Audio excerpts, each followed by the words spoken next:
Selamat sore, salam sejahtera bagi kita semua. Perkenalkan, saya Graciela, mahasiswi dari Institut Setiami Bekasi, jurusan Administrasi Bisnis, Prodi Bisnis Internasional. Hari ini saya akan menjelaskan mengenai formulasi strategi. Formulasi strategi. Persaingan atau kompetisi telah mengubah dunia dan meningkatkan kesejahteraan bagi umat manusia. Pertumbuhan yang lebih tinggi sekarang dibandingkan sebelumnya disebabkan oleh pemanfaatan teknologi dan peningkatan produktivitas yang didorong oleh pasar yang kompetitif. Dengan adanya kompetisi bisnis atau persaingan yang semakin ketat, sudah tentu dibutuhkan formulasi strategi yang tepat agar dapat memenangkan persaingan. Suatu formulasi strategi dapat disusun sedemikian rupa oleh perusahaan dengan terlebih dahulu telah melakukan analisis lingkungan baik itu internal maupun eksternal. Data yang didapatkan dapat menjadi dasar bagi perusahaan untuk menentukan formula yang tepat dalam menerapkan strategi-strategi di tengah persaingan industri. Mengapa persaingan itu penting? Yang pertama, persaingan memaksa perusahaan untuk menekan biaya menjadi lebih rendah. Yang kedua, persaingan memaksa perusahaan untuk selalu menciptakan produk baru dan berinovasi. Yang ketiga, persaingan memaksa terciptanya pelayanan yang lebih baik. Yang keempat, menguntungkan konsumen. Aliran pemikiran dalam kebijakan persaingan. A. Aliran strukturalis. Aliran ini diperkuat oleh studi Mason di tahun 1930-an berdasarkan dari ide yang dikembangkan oleh mazhab neoklasik yang menilai kinerja ekonomi dalam kerangka alokasi dan teknis dalam mengkontraskan kondisi monopoli dan persaingan sempurna. Kemudian mempengaruhi cabang ilmu ekonomi yang dikenal dengan ekonomi industri dan mengarah pada pengembangan paradigma SCP. Tahun 1950-an, riset dilanjutkan oleh Joe S. Bain mengenai kinerja pasar oligopoli dan mengukur hasilnya, menemukan bahwa 8 perusahaan terbesar mengkontrol 70% atau lebih pasar. Keuntungan rata-ratanya secara signifikan lebih tinggi daripada pasar yang kurang terkonsentrasi. Karya Bain dan pengikutnya mengidentifikasikan hubungan positif yang kuat antara konsentrasi dan profitabilitas, memberikan dukungan yang cukup kuat kepada aliran strukturalis dan antitrust. Kondisi untuk masuk adalah pusat bagi paradigma SCP. B. Aliran Chicago. Tahun 1960-an dan awal 1970-an, kritik tajam datang dari aliran Chicago. Alcian 1950, Demzet 1973, Pelsman 1976, Posner 1972, Stigler 1971, memberikan argumen yang kuat bahwa karya Bain dan studi selanjutnya adalah salah, dan proposal dekonsentrasi adalah salah arah. Teorisasi oleh aliran Austria. Persaingan adalah suatu proses. Persaingan dapat mengarah ke arah beragam struktur pasar yang dapat memberikan hasil yang efisien. Hipotesa aliran Chicago, perusahaan dengan efisiensi yang lebih superior secara umum akan memperluas pangsa pasar mereka dengan meningkatkan konsentrasi pada pasar yang terbuka.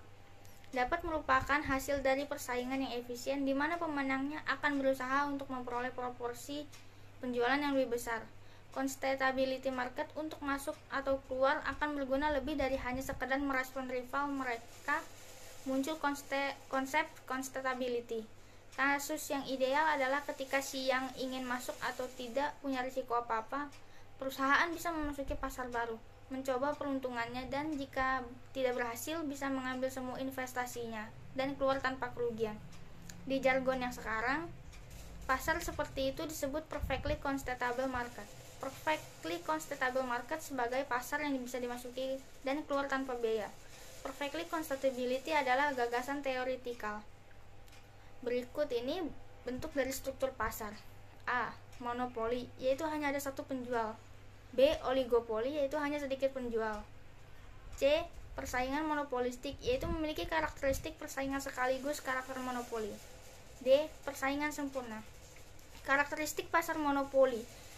1. Hanya terdapat satu perusahaan saja di dalam suatu pasar tertentu. Yang kedua, tidak memiliki barang substitusi yang mirip. Yang ketiga, dapat menentukan harga. Yang keempat, promosi iklan kurang diperlukan. Karakteristik pasar oligopoli.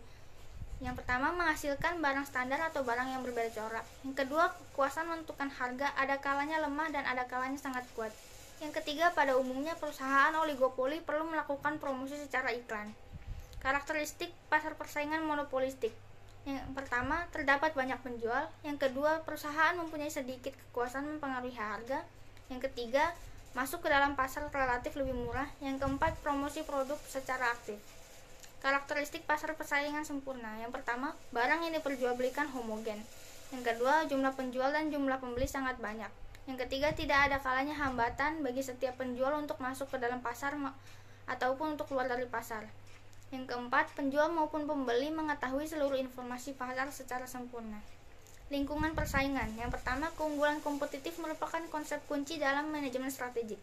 Yang kedua, keunggulan kompetitif adalah strategi bersaing terhadap sesuatu yang dirancang untuk dieksploitasi oleh suatu organisasi. Yang ketiga, keunggulan kompetitif bersifat sementara, sehingga muncul hiperkompetisi, yaitu situasi dengan tingkat kompetisi yang intensif dan terus-menerus meningkat. Jenis-jenis strategi. Yang pertama, strategi pada tingkat perusahaan. Yang kedua, strategi pada tingkat bisnis. Yang ketiga, strategi pada tingkat fungsional. Tingkat strategi. A. Tingkat strategi korporasi, berupaya untuk menentukan bisnis apa yang seharusnya dilakukan oleh korporasi. B. Strategi tingkat bisnis, berupaya untuk menentukan bagaimana seharusnya suatu korporasi bersaing dalam setiap bisnisnya. C. Strategi tingkat fungsional, berupaya menentukan cara mendukung strategi tingkat bisnis. Pesaing dilihat dari berbagai perspektif. Yang pertama, perspektif industri. Pesaing merupakan organisasi yang membuat produk atau jasa yang sama. Yang kedua, perspektif pemasaran. Pesaing adalah organisasi yang mampu memenuhi kebutuhan konsumen yang sama. Yang ketiga, perspektif kelompok strategik. Kelompok strategik adalah kumpulan perusahaan yang bersaing dalam sebuah industri yang mempunyai kesamaan strategi dan sumber daya. Strategi bersaing 1. Strategi adaptif Miles and Snow. Yang pertama, strategi prospektor, mengutamakan keberhasilan dalam berinovasi. Yang kedua, strategi bertahan, mementingkan stabilitas target pasarnya. Yang ketiga, strategi penganalisis, menganalisis ide bisnis baru sebelum organisasi memasuki bisnis tersebut. Yang keempat, strategi reaktor, organisasi yang bereaksi terhadap perubahan lingkungan. Strategi bersaing 2. Kerangka definisi bisnis Abel. Bisnis dibedakan menjadi 3 dimensi. Yang pertama, kelompok pelanggan, siapa yang dilayani oleh organisasi. Yang kedua, kebutuhan pelanggan, apa yang dibutuhkan konsumen yang bisa dipenuhi oleh organisasi. Yang ketiga, teknologi atau kompetisi inti, bagaimana organisasi akan memenuhi kebutuhan tersebut. Strategi bersaing 3. Kerangka definisi bisnis Abel 1980. Berdasarkan ketiga dimensi tersebut, bisnis dapat dibedakan melalui 2 aspek penting. Yang pertama, 1. Cakupan persaingannya dan seberapa jauh diferensiasi produk dan jasa yang ditawarkan. Yang kedua, kombinasi dari keduanya menjadi dasar 3 kemungkinan strategi bersaing: terdiferensiasi, tidak terdiferensiasi, dan fokus. Strategi bersaing 4. Strategi kepemimpinan biaya digunakan apabila organisasi ingin menjadi pemimpin pasar berbasis biaya rendah dengan basis pelanggan luas. Yang kedua, strategi diferensiasi digunakan apabila perusahaan ingin bersaing dengan pesaingnya dalam hal keunikan produk dan jasa yang ditawarkan. Yang ketiga, strategi fokus digunakan apabila perusahaan ingin melayani kebutuhan spesifik ceruk pasar. Sekian dari penjelasan materi saya ucapkan terima kasih.